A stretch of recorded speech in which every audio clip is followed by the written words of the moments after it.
What's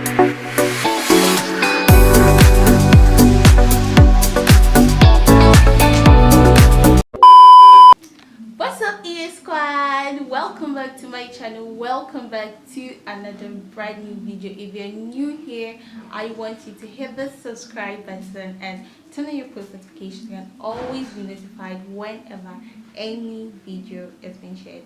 Today with the title, you know what we're about to talk about. We are talking about the 5 popular red love languages by Dr. Gary Chapman. And you might be wondering what the 5 love languages are. The 5 love language is a concept which is used to receive or give love. Yeah, that's basically what the 5 love language is about. So people might truly be in love but could also feel very unloved just because they are not expressing their loved one's love language. So it's very important as an individual to know your love language in order to express someone's love language to him or her. So you might be saying, you might be wondering, is the love language used only for people in love? No, it could be used for people who are, it can be used for siblings, friends, family members, or anything, someone close to you. So let's just get started. So the first love language we're going to be talking about is words of affirmation. In this case, words speak louder than action, in the sense that if your loved one expresses love through words of affirmation, this means you need to give the person words of encouragement, appreciation, often, in order for the person to feel very or truly loved.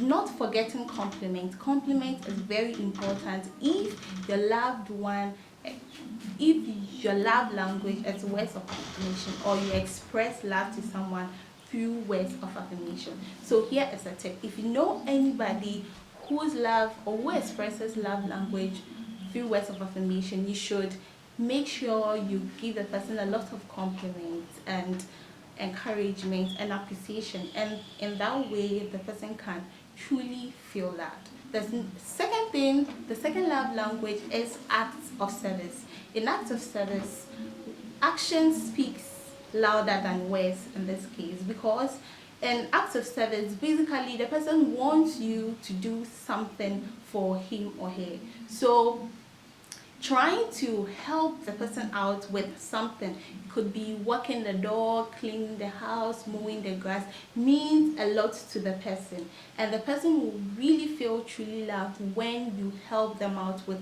this basic thing, this very important thing, since it's their primary love language.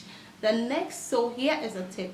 If your loved one's love language is if your loved one's love language is act of service, you should make sure to help them out. Ask them that, what do you want me to do for you, and then help them out, and with that way they can really feel truly loved. The next love language is quality time. Quality time can never be underestimated. If someone's love language, or if your loved one's love language is quality time, then you have to make it a point to spend a lot of time with the person. Spend so much time with the person without distraction. So in an instance like this, if your loved one's love language is quality time, you make sure when you're with the person and you spend quality time, you don't there are no distractions with your phone, or with or involving even third parties in your conversation, because they want to spend some really good time with you, and they do not need any third person in your conversation or spending good time with you. So this is a tip. If your loved one's love language is quality time, ask them what they want, and then try to make a time to go out with them or spend some time with them without any distraction, and with that they can really and truly feel loved. Next thing we want to talk about is receiving gifts. Yes, someone's primary love language could be receiving gifts, not to thrive on the fact that they are being greedy, but or just to say they're trying to be materialistic. They just get happy when you give them gifts. You see, the motive of the motive of them thinking that, oh, you decided to get them a gift, truly makes them excited and happy.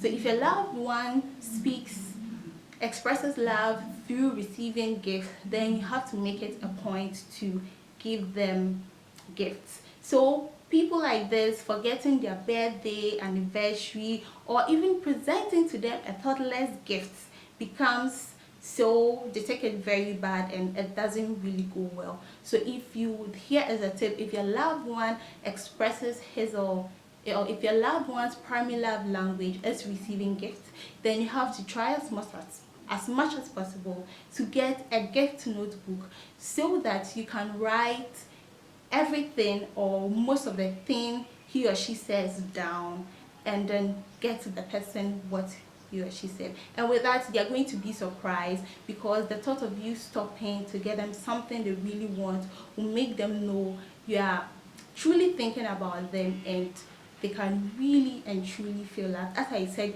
people may really be in love but can also feel unloved just because you are not expressing their love language to them.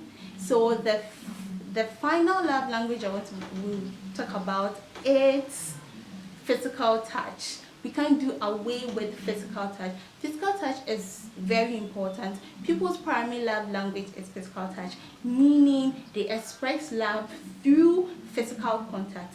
People whose primary love language is physical touch are naturally touchy, and so they prefer hugs, kisses, and they prefer holding hands, that sort of thing. They are very touchy naturally. So if you know someone whose primary love language is physical touch, when you're talking to them, you try to, here's a tip, you try to put your hands on their shoulder or their laps, or you can just put your head on their shoulder, that kind of thing, just to make them feel truly or really loved. So here is a tip. No, on the flip side, people who express love through physical touch do, do um do not take it well when there is any, when they feel any sense of negligence or abuse from anyone. They just don't take it well. So if you know someone who expresses his or her love language through physical touch, you try to portray that signs to him or her, just to really feel truly. So that is it for the 5 love languages. As I said, the 5 love languages is not only for people who are in love. It could be used, or you can just know that of your siblings or your friend or your family or your neighbor, just to make them truly loved, because in this world everyone wants to feel loved, but expressing it the right way, it's the most important thing. I hope with this video you've been able to learn or know what your love language is. So this is what I'm going to do. If you really want to know a lot more about it, I'm going to put the link in the description. It's a quiz that could which contains a lot of variables that will end up making you know what your primary love language is. You can take it as a single person or a couple. You can just take it to know what your love language is. We've come to the end of this video, and make sure you like, comment, share, and subscribe, and let me know your thoughts in the comment section, and I'll be back with more and interesting videos. Let's get this video to about 400 likes, and till then, peace. Bye.